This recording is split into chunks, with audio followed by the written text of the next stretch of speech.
Kamu pernah nggak sih merasa di tempat kerja kayak bom waktu yang siap meledak? Tugas menumpuk, atasan terus menekan, rekan kerja kadang nggak kooperatif, dan kamu harus tetap tersenyum seolah semua baik-baik saja.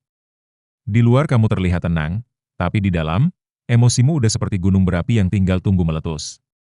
Beban kerja tinggi dan tekanan terus-menerus bisa bikin kita stres berat, tapi tetap, kita dituntut untuk profesional. Lalu, gimana caranya supaya kita bisa tetap mengelola emosi tanpa kehilangan jati diri? Pertama-tama, kita harus sadar bahwa stres itu manusiawi. Bukan berarti kamu lemah kalau merasa lelah atau frustrasi. Justru pengakuan itu langkah awal yang penting. Jangan biasakan memendam emosi dengan dalih, "Aku harus kuat." Emosi yang ditekan terlalu lama justru bisa muncul dalam bentuk ledakan tak terduga. Baik lewat kata-kata tajam, sikap dingin, atau bahkan burnout yang membuatmu kehilangan motivasi total. Ibaratnya, kamu bawa ransel berat tiap hari, tapi pura-pura nggak keberatan, lama-lama punggungmu bisa patah. Jadi, apa yang bisa dilakukan? Kuncinya adalah self-awareness. Ketika kamu mulai merasa jantung berdetak lebih cepat, tangan mulai berkeringat, atau kepala terasa panas, itu sinyal tubuhmu sedang stres. Saat itu terjadi, coba tarik napas dalam-dalam, lakukan teknik napas 4-7-8, tarik napas 4 detik, tahan 7 detik, hembuskan 8 detik. Cara sederhana ini bisa membantu menenangkan sistem saraf dan menurunkan ketegangan emosional secara instan. Langkah berikutnya adalah mengelola ekspektasi dan belajar bilang, tidak. Kadang kita stres bukan karena tugas dari luar, tapi karena kita sendiri yang nggak bisa menolak beban tambahan.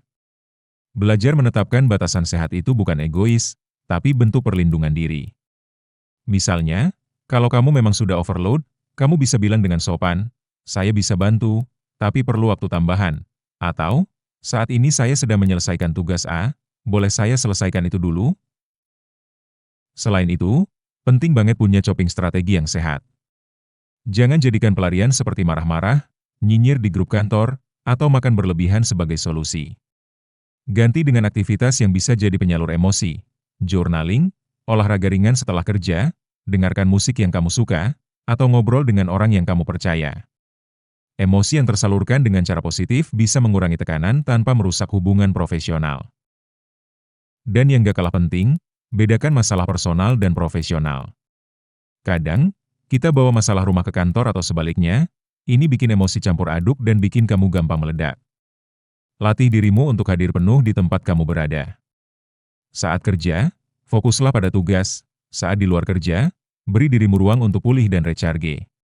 Profesionalitas bukan berarti kamu harus mati rasa, tapi tahu kapan dan bagaimana menempatkan emosi dengan bijak. Kalau kamu merasa lingkungan kerja benar-benar toksik dan tidak bisa diubah, kamu juga punya hak untuk mempertimbangkan perubahan. Tapi sebelum itu, pastikan kamu sudah mencoba mengelola dari dalam dirimu sendiri. Karena sekuat apapun tekanan dari luar, kalau kamu punya fondasi emosional yang kokoh, kamu nggak gampang goyah. Kerja keras itu baik, tapi kesehatan mental dan emosionalmu jauh lebih berharga. Jadi, jangan abaikan tanda-tanda kelelahan emosional hanya demi terlihat profesional. Justru dengan menjaga emosi, kamu sedang menunjukkan bentuk profesionalisme yang paling matang. Kalau kamu punya pengalaman menghadapi stres di tempat kerja, tulis di komentar cara kamu mengatasinya, biar kita bisa saling belajar. Jangan lupa like video ini, bagikan ke rekan kerja yang mungkin butuh panduan ini, dan subscribe untuk konten seputar dunia kerja, kesehatan mental, dan pengembangan diri. Karena jadi profesional bukan soal menahan semuanya sendiri, tapi tahu cara menjaga diri agar bisa terus berkembang.